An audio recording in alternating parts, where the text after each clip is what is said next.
আসসালামু আলাইকুম। সংবাদে আপনাদের সবাইকে স্বাগত জানাচ্ছি। আমি ফিরোজ তোহা। শুরুতেই আরবে কেবলস সংবাদ শিরোনাম। পুরোদমে ইরান, ইসরায়েল এবং নিরীহ ফিলিস্তিনিদের মাঝে ভয়াবহ যুদ্ধ চলছে। আর এই মুহূর্তে আমাদের হাতে এসেছে যুদ্ধের সর্বশেষ গুরুত্বপূর্ণ তাজা আপডেট সংবাদ। প্রথমেই জানাবো, আমরা শুধু বাঁচতে চাই, গাজা শিশুদের আকুতি। গাজা শহরের পশ্চিমে বিধ্বস্ত তেল আল হাওয়াপাড়া একটি সেরা তাঁবুর নিচে ছেলেবেলার টুকরো টুকরো স্মৃতি পড়ে আছে ধুলোয় ভেজা। কম্বলের উপর কুঁজো হয়ে বসে আছে 14 বছর বয়সী কামাল মাহাদি। তার ক্ষীণ শরীরটা যেন চারপাশে ধ্বংসস্তূপে হারিয়ে গেছে। বিস্ফারিত চোখে শূন্য দৃষ্টিতে সে রাস্তার দিকে তাকিয়ে আছে। তার শুধু একটাই ইচ্ছা, আমরা দখলদার ইসরায়েলের হাত থেকে কোনো মতে বাঁচতে চাই। আমাদেরকে বাঁচতে দাও, পৃথিবী আমাদেরকে মেরো না, আমরা মানুষ, আমাদেরকে হত্যা করো না। এই আকুতি নিয়ে তারা রাস্তায় দাঁড়িয়ে আছে। দেখলে চোখ দিয়ে পানি চলে এসে, কিন্তু ইহুদিরা এখনো তাদের হত্যাযজ্ঞ চালিয়ে যাচ্ছে। এরপর জানাবো, ইসরায়েলকে থামানোর উপায় জানালেন ইয়েমেনি কর্মকর্তা। ইয়েমেনের এক জ্যেষ্ঠ কর্মকর্তা বলছেন, অবরুদ্ধ গাজায় ফিলিস্তিনিদের বিরুদ্ধে ইসরায়েলের আগ্রাসন ঠেকাতে একমাত্র কার্যকর উপায় হল বল প্রয়োগ করা, কারণ যুদ্ধবাজ ইসরায়েল কেবল শক্তির ভাষাই বুঝে। আজ ইয়েমেনের উপ তথ্যমন্ত্রী নাসিরুদ্দিন আহমেদের এক বিবৃতিতে তথ্য নিশ্চিত করেছে খবর মেহের নিউজের। এদিকে যুদ্ধবিরতি প্রস্তাবে হামাসের সত্য, যা বলেন ট্রাম্পের দূত। মার্কিন প্রেসিডেন্ট ডোনাল্ড ট্রাম্পের মধ্যপ্রাচ্য বিষয়ক দূত স্টিভ উইটকফের প্রস্তাবিত সর্বশেষ যুদ্ধবিরতির চুক্তি প্রস্তাবে আনুষ্ঠানিকভাবে সাড়া দিয়েছে হামাস। তবে বেঁধে দিয়েছে একটি মাত্র শর্ত, সেটি হলো স্থায়ী যুদ্ধবিরতি, যা এতদিন ইসরায়েলের জন্য রেড লাইন ছিল। তবে এটি মনে হচ্ছে কার্যকর হচ্ছে না। জানাবো, ইন্দোনেশিয়ায় পাথর খনি ধসে নিহত 17, এখনও আটক আছে 8 জন। ইন্দোনেশিয়ার পশ্চিম জাভা প্রদেশে সিরেবন এলাকায় একটি পাথরের খনিতে ভয়াবহ ধস নেমেছে। পর্যন্ত 17 জন নিহত এবং 6 জন আহত হয়েছে। এখনও খনিতে আটকে আছে 8 জন। তাদের খোঁজে উদ্ধার তৎপরতা চালিয়ে যাচ্ছে কর্তৃপক্ষ। এবং সর্বশেষ জানাবো, জামাতের নিবন্ধন ফিরিয়ে দিতে ইসিকে আপিল বিভাগের নির্দেশ। রাজনৈতিক দল হিসেবে বাংলাদেশ জামাত ইসলামের নিবন্ধন অবৈধ ঘোষণা করে হাইকোর্টের রায় বাতিল ঘোষণা করেছে আপিল বিভাগ। সেই সঙ্গে দলটির নিবন্ধন ফিরিয়ে দিতে নির্বাচন কমিশন ইসিকে নির্দেশ দিয়েছে আপিল বিভাগ। প্রিয় দর্শক, এতক্ষণ শুনছিলেন সংবাদ শিরোনাম, এবারে বিস্তারিত। তবে তার আগে বন্ধুরা, অনুরোধ থাকবে এই সংবাদটিতে একটি লাইক দিন। এই চ্যানেলে আপনি নতুন হয়ে থাকলে আমাদের সংবাদটি দেখতে দেখতে চ্যানেলটি সাবস্ক্রাইব করে রাখুন। কমেন্ট করে বন্ধুরা আপনার মূল্যবান মতামত জানিয়ে দিন আপনি বিশ্বের কোন দেশ থেকে বা বাংলাদেশের কোন স্থান থেকে আমাদের সংবাদটি দেখছেন এবং শুনছেন। আর বন্ধুরা, সংবাদটি আপনার সোশ্যাল মিডিয়া ফেসবুকে শেয়ার করে বন্ধুদেরও দেখার সুযোগ করে দিন। এবারে বিস্তারিত। আমরা শুধু বাঁচতে চাই, গাজার শিশুদের আকুতি। গাজা শহরের পশ্চিমে বিধ্বস্ত তেল আল হাওয়াপাড়ায় একটি ছেঁড়া তাঁবুর নিচে ছেলেবেলার টুকরো টুকরো স্মৃতি পড়ে আছে ধুলোয় ভেজা। কম্বলের উপর কুঁজো হয়ে বসে আছে 14 বছর বয়সী কামাল মাহাদি। তার ক্ষীণ শরীরটা যেন চারপাশে ধ্বংসস্তূপে ছড়িয়ে গেছে। বিস্ফোরিত চোখে শূন্য দৃষ্টিতে যে রাস্তায় ছড়িয়ে থাকা ধ্বংসাবশেষের দিকে তাকিয়ে থাকে, যেন হারানো কোনো জীবন খুঁজছে, তা আর কখনোই ফিরবে না। হাঁটু জড়িয়ে ধরা সেই কিশোরের কণ্ঠস্বর চাপা ফিসফিসানি মাত্র। যুদ্ধের আগে জীবনটা ছিল খুবই সুন্দর, বলল মাহাদি। ভোরে উঠতাম, স্কুলের ইউনিফর্ম পরে দৌড়ে বেরিয়ে যেতাম, স্কুলে যেতাম, বন্ধুরা মিলে গলির ভেতরে ফুটবল খেলতাম। ছুটির দিনে বা সাপ্তাহিক ছুটিতে আমরা সবাই দাদার চারপাশে বসতাম। তিনি আমাদের অনেকবার গল্প শোনাতেন, কিভাবে 1948 সালে আমাদের লোকজনকে বাড়িঘর ছেড়ে পালাতে হয়েছিল। থামলো সেটা, গলাটা ধরে এলো। আগে ভাবতাম এগুলো শুধু পুরনো দিনের গল্প, কিন্তু এখন আমি নিজেই অনুভব করছি। এখন আমি জানি ঘর হারালে কেমন লাগে, কিভাবে হাতে যা আছে তাই নিয়ে দৌড়ে পালাতে হয়। আমি জানি কিভাবে বোমার শব্দের মাঝেও ঘুমাতে হয় আর ধুলোর মাঝে জেগে উঠতে হয়। অবস্থায় তারা বলেছে, আমরা যে মানুষ, আমরা বাঁচতে চাই, পৃথিবীর মানুষ, আমাদেরকে বাঁচতে দাও।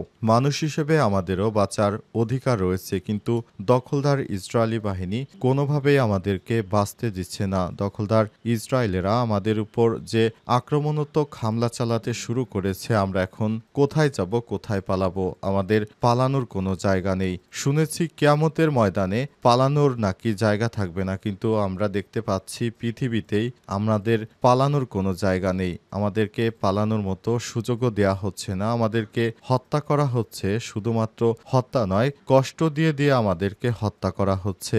এটি পৃথিবীর মানবতাকে প্রশ্নবিদ্ধ করে কিনা সেই প্রশ্ন রেখেছেন তারা বলেছেন, আমরা নিরীহ মানুষ হয়ে কি অপরাধটা করেছি, আমরা এখন পালিয়ে যাবটা আসলে কোথায়? এভাবেই কথাগুলো বলছিলেন এবং ফ্যালফ্যাল চোখে তিনি কান্নায় জড়িয়ে পড়ছিলেন, এমনটি জানিয়েছে ওই প্রতিবেদক।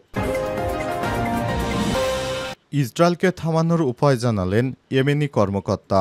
দখলদার ইসরায়েলকে কিভাবে থামানো যায় সে বিষয়ে মতামত জানিয়েছে ইয়েমেনের কর্মকর্তারা। তারা জানিয়েছে, দখলদার ইসরায়েলকে থামানোর একমাত্র উপায় হচ্ছে চাপ প্রয়োগ করা। গাজা যুদ্ধ বন্ধ করতে পশ্চিমা সহ বিশ্বের বিভিন্ন রাষ্ট্র থেকে দখলদার ইসরায়েলকে চাপ প্রয়োগ করতে হবে। তা না হলে তারা এই চলমান যে যুদ্ধ এখনো চলছে সেটি তারা থামাবে না।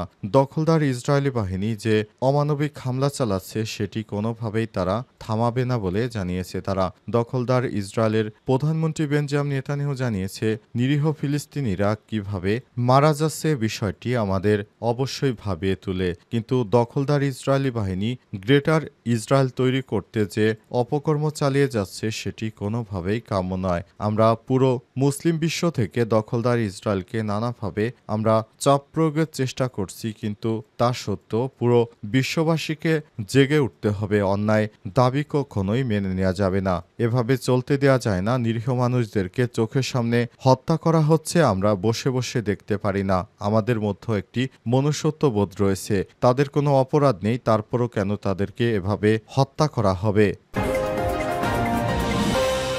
যুদ্ধবিরতির প্রস্তাবে হামাসের সত্য, যা বলল ট্রাম্পের দূত। মার্কিন প্রেসিডেন্ট ডোনাল্ড ট্রাম্পের মধ্যপ্রাচ্য বিষয়ক দূত স্টিভ উইটকফের প্রস্তাবিত সর্বশেষ যুদ্ধবিরতি চুক্তির প্রস্তাবে আনুষ্ঠানিকভাবে সাড়া দিয়েছে হামাস, তবে বেঁধে দিয়েছে একটি মাত্র শর্ত। সেটি হলো একটি স্থায়ী যুদ্ধবিরতি, যা এতদিন ইসরায়েলের জন্য রেড লাইন ছিল। তবে ওয়াশিংটনের প্রধান আলোচক স্টিভ উইটকফ এই জবাবকে সম্পূর্ণভাবে অগ্রহণযোগ্য বলে মন্তব্য করেছে। ইসরায়েলের প্রধানমন্ত্রী বেঞ্জামিন নেতানিয়াহু যুক্তরাষ্ট্রের দূত স্টিভ উইটকফের মূল্যায়নের সুরে সুরে মিলে বলেছেন, হামাস এখনও অগ্রহণযোগ্য অবস্থানে এবং তাদের অস্বীকৃতির নীতিতেই অনড় রয়েছে। আজ ইসরায়েল হুঁশিয়ারি দিয়ে বলেছে, হামাসকে হয় প্রস্তাব মেনে নিয়ে জিম্মিদের মুক্ত করতে হবে, নয়তো সম্পূর্ণভাবে ধ্বংস হয়ে যাওয়ার জন্য প্রস্তুত থাকতে হবে। আজ এক বিবৃতিতে হামাস জানিয়েছে, তারা মধ্যস্থতাকারী পক্ষগুলোর কাছে তাদের জবাব জমা দিয়েছে। বিবৃতিতে বলা হয়েছে, এই চুক্তির অংশ হিসেবে প্রতিরোধের হাতে থাকা দখলদার বাহিনী 10 জীবিত বন্দীকে মুক্তি দেওয়া হবে এবং 18টি মরদেহ ফেরত দেওয়া হবে, যার বিনিময়ে নির্ধারিত সংখ্যক ফিলিস্তিনি বন্দীকে মুক্তি দিতে হবে। হামাসের রাজনৈতিক ব্যুরোর একটি সূত্র জানিয়েছে, হামাস উইটকফকে একটি ইতিবাচক জবাব দিয়েছে, তবে এটি স্থায়ী যুদ্ধবিরতি ও গাজা থেকে ইসরায়েলি বাহিনী সম্পূর্ণভাবে প্রত্যাহারের নিশ্চয়তার উপর জোর দিয়েছে। স্টিভ উইটকফ আরও বলেছেন, হামাসের জবাব সম্পূর্ণভাবে অগ্রহণযোগ্য এবং এটি আমাদের আরও পিছিয়ে দিচ্ছে। তিনি হামাসকে আহ্বান জানান, তারা যেন আমরা যে কাঠামোগত প্রস্তাব দিয়েছি তা মেনে নেয়। নিবন্ধন ফিরে দিতে ইসিকে আপিল বিভাগের নির্দেশ। রাজনৈতিক দল হিসেবে বাংলাদেশ জামাত ইসলামের নিবন্ধন অবৈধ ঘোষণা করে হাইকোর্টের রায় বাতিল ঘোষণা করেছে আপিল বিভাগ। সেই সঙ্গে দলটির নিবন্ধন ফিরিয়ে দিতে নির্বাচন কমিশনকে নির্দেশ দিয়েছে আপিল বিভাগ। তবে দলটির দাঁড়িপাল্লা প্রতীক নিয়ে কোনো নির্দেশনা দেওয়া হয়নি। এ বিষয়ে নির্বাচন কমিশনকে বিবেচনা করতে বলা হয়েছে। বিগত আওয়ামী লীগ সরকারের সময় রাজনৈতিক দলগুলো হিসেবে জামাত ইসলামের নিবন্ধন বাতিল করে রায় দেয় হাইকোর্ট। এক যুগ পর সেই রায় বাতিল করে দিল আপিল বিভাগ। বিগত আওয়ামী লীগ সরকারের সময়ে হাইকোর্টের রায়ের বিরুদ্ধে জামাতের আপিল শুনানি করে বিচারপতি সৈয়দ রেফাত আহমেদের নেতৃত্বাধীন আপিল বিভাগ ৪ বিচারকের বেঞ্চ আজ এ রায় ঘোষণা করেছে। বেঞ্চের অপর সদস্যরা হলেন বিচারপতি আশফাকুল ইসলাম, বিচারপতি জোবায়ের রহমান চৌধুরী, বিচারপতি রেজাউল হক। আজ মামলাটি কার্যতালিকায় ১ নম্বরে রাখা হয়েছে। গত ১৪ মে আপিল শুনানি শেষে রায়ের জন্য আজ দিন ধার্য করেছিল আদালত। ঐতিহাসিক এই রায়ের মধ্য দিয়ে দীর্ঘদিন পর ভোটের রাজনীতিতে ফেরার এমন দলীয় প্রতীক নিয়ে আগামী ত্রয়োদশ সংসদ নির্বাচনে অংশ নেওয়ার পথ খুলল জামাত ইসলামের। জামাতকে নির্বাচন কমিশনে দেয়া নিবন্ধন বৈধতা চ্যালেঞ্জ করে ২০০৯ সালে রিট করা হয়। ওই রিটের চূড়ান্ত শুনানি নিয়ে সংখ্যাগরিষ্ঠত্বের মতের ভিত্তিতে জামাতের নিবন্ধন অবৈধ ঘোষণা করে ২০১৩ সালের ১ মে রায় দেয় হাইকোর্ট। একই সঙ্গে আদালতের এই রায়ের বিরুদ্ধে আপিল করা সনদ দেয়, যা একই বছর আপিল হিসেবে রূপান্তরিত হয়। রায়ের বিরুদ্ধে ২০১৩ সালে নিয়মিত লিভ টু আপিলের অনুমতি চেয়ে আবেদন করে জামাত ইসলাম। উল্লেখ্য, জুলাই অভ্যুত্থানে ক্ষমতাচ্যুত হওয়ার আগে তৎকালীন আওয়ামী লীগ সরকার গত বছর ১ আগস্ট জামাতকে নিষিদ্ধ ঘোষণা করেছিল। তবে ৫ তারিখেই অবশেষে শেখ হাসিনা দেশ ছেড়ে পালাতে বাধ্য হয়েছিল।